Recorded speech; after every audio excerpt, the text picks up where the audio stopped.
5 mai 2022, guerre de Louis-Ferdinand Céline est en tête des ventes sur Amazon. Après une promotion médiatique que seul Michel Houellebecq peut espérer parmi les vivants français parmi lesquels figure toujours un certain Stéphane Ternoise, auteur du Matin brun au jour marron. Vous pouvez peut-être en concevoir l'écho dans l'actualité, même si elle est absente des médias, cette contribution à la compréhension du monde. 208 bouquins sous la forme numérique sont présentés en date de sortie du jour sur Setwitch.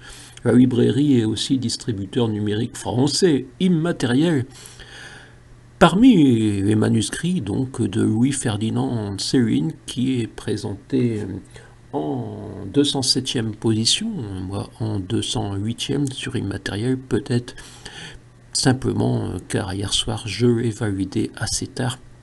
Donc parmi ces manuscrits qui ont été récemment retrouvés de Louis-Ferdinand, figurait un roman presque de souvenirs sur la guerre 14-18, 1914-18, vous savez, celle vécue par Louis-Ferdinand Céline, un manuscrit dit de premier jet, donc pas réécrit, mais simplement balancé sur le papier en 1934, soit 2 ans après la parution du Voyage au bout de la nuit, c'était en 1932, et il n'a pas eu le prix Goncourt, comme vous le savez.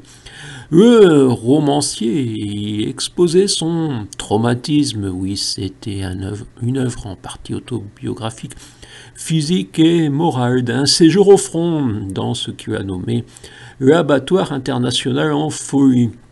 La convalescence du brigadier, donc M. Ferdinand, depuis sa grave blessure, quand il reprend conscience sur le champ de bataille, jusqu'à son départ pour Londres. Et oui, Louis-Ferdinand est parti à Londres.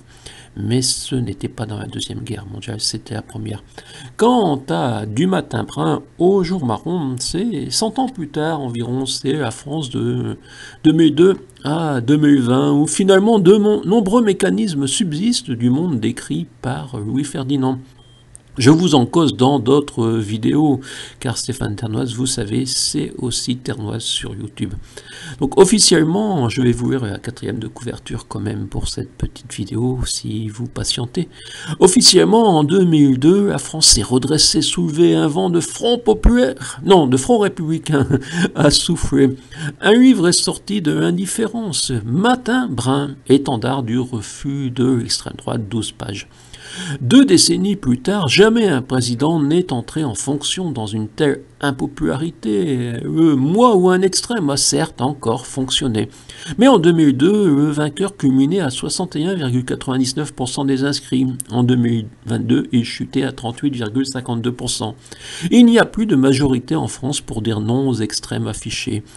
Mais pour éviter un matin brun, la République s'est engloutie dans un jour marron, un extrémisme masqué.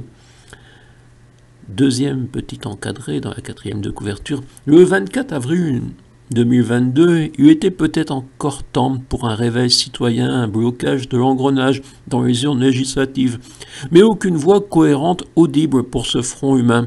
L'abbé Pierre fut le dernier non inféodé dont les installés ne pouvaient pas rendre invisibles les indignations.